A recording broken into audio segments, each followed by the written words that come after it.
But wait, there's another twist to this story now. The federal government and a source in the federal government has confirmed to CTV News that the Prime Minister is now considering a trip to Washington next week. So what should Canadians make of the mixed messaging? Let's bring in our front bench. Joining me right now here in studio is former New Brunswick Liberal Premier Brian Gallant. He's now the CEO of Space Canada. Former Conservative Deputy Leader Lisa Raitt. She is the Vice Chair and Managing Director of Global Investment Banking at CIBC. CTV News political analyst and former NDP leader Tom Mulcair. And the Toronto Star's Queen's Park Bureau Chief, Rob Benzie. Welcome to Monday, all. Brian, this is tough to know really where to begin because you look at this and it's like taking a tough stance overseas, and then once you land in Canada, realizing maybe how it landed, a bit of a shift. What's your read of why this is now seemingly muddied? My sense is not necessarily that it was a tough stance he was taking. I think he was just a bit annoyed. This is the sort of political gamesmanship that I think Carney is not really used to. He's obviously getting the experience quite quickly, going right in the top job in his first foray into elected office. But essentially, the jam that you get with that question is, have you spoken to the president? And if he says no, it looks like he can't get a meeting. It looks like he can't get the audience. It looks like he's not doing anything. If he says yes, then obviously he has to give details. And in this case, that obviously wasn't the case. So he has to say no. And the follow-up is, well, why aren't you reaching out? Can't you get a chat with the person that has basically the most important file for Canada at the moment? Can you not, and are you not reaching out constantly? So it's just this political gamesmanship that I don't think he enjoys, I don't think he likes, and frankly, I don't think he's necessarily got a lot of experience at it. So who cares was kind of a flippant response to not accepting the frame of the question.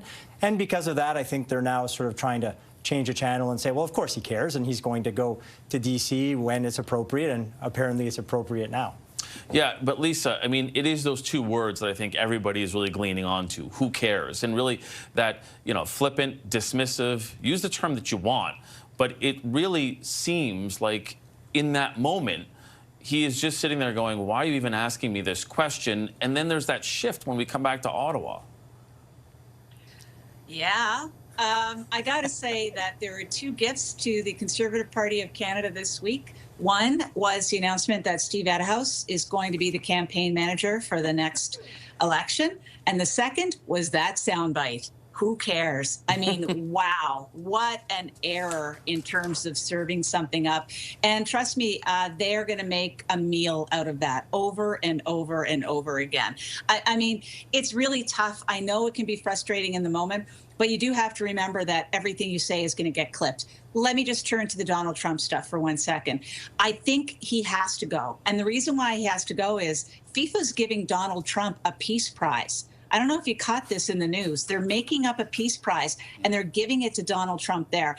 I think it's a high risk if we don't have somebody there kissing the ring, quite frankly, and that's probably why they're trying to suss out whether or not the Prime Minister is going to go down.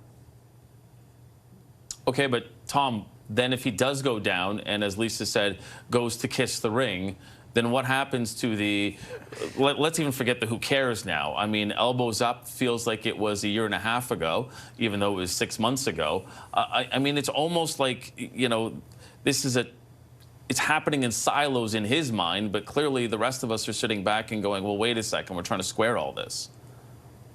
Fair enough, but I'm not quite ready to give up on my take on who cares, Mike, and I'll simply say this. I found it wonderfully refreshing, and I found it the exemplar of elbows up. It's like, I'm not going to worry about that blubbering fourth grader who dominates the news cycle day in, day out.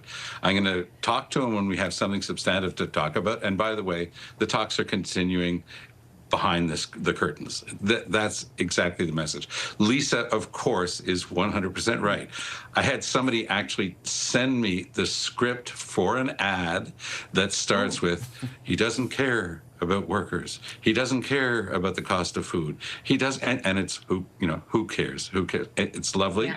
It is a political communications gift, but it's going to wear thin, and he will get his meeting with Trump, and he will kiss the ring. I did not hear about the Fédération international du football amateur giving a World Peace Prize in the shape of a soccer ball, presumably. I had missed that one today, but why am I not surprised? I mean, if you understand Donald Trump's game, he was threatening to change venues because he doesn't like the city of Boston and so forth. So why not give him the Nobel Peace Prize that he didn't get? Give it from a football association. Soccer in our parliaments. It's amazing. We are dealing with a 10-year-old, and we've got to play the game. And I love the authenticity. I'm sorry to be the outlier here. I absolutely loved that authentic moment from our prime minister. There are probably 2 other words that he could substitute there. At least he didn't use those. He said, "Who cares?" Yeah, I don't think he is a fuddle-duddle type of guy, but Rob, I'm not sure. You guessed where I was going. Well done, Mike. Yeah, I know. And, showing my age again, Tom, I am of a certain vintage as well. Rob, are you, okay, now, I mean, you could either be the tying person with Tom here, or, like, what's your read of it? You know what, I think that I'm going to play the reporter here, because I play one on television.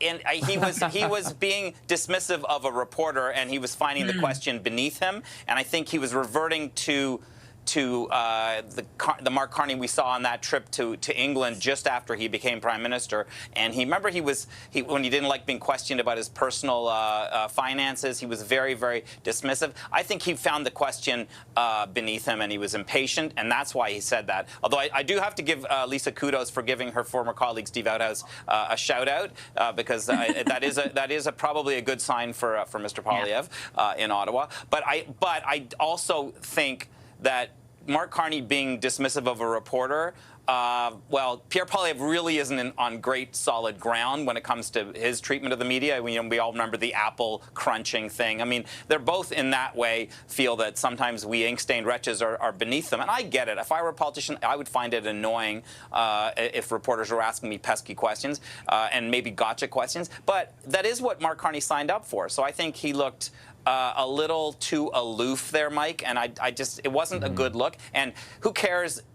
I don't think he was talking about who cares about having a trade deal. I think he was like, who cares, you idiot reporter? Why are you asking me that?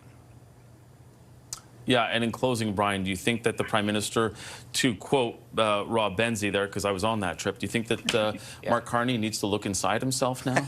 Well, one thing that I can tell you for sure, one thing I have no doubt is Lisa, Tom, and I have never felt that way towards any of the reporters. I can guarantee just that. Just me. On behalf of my colleagues. Yeah. Thank you, Brian. Okay.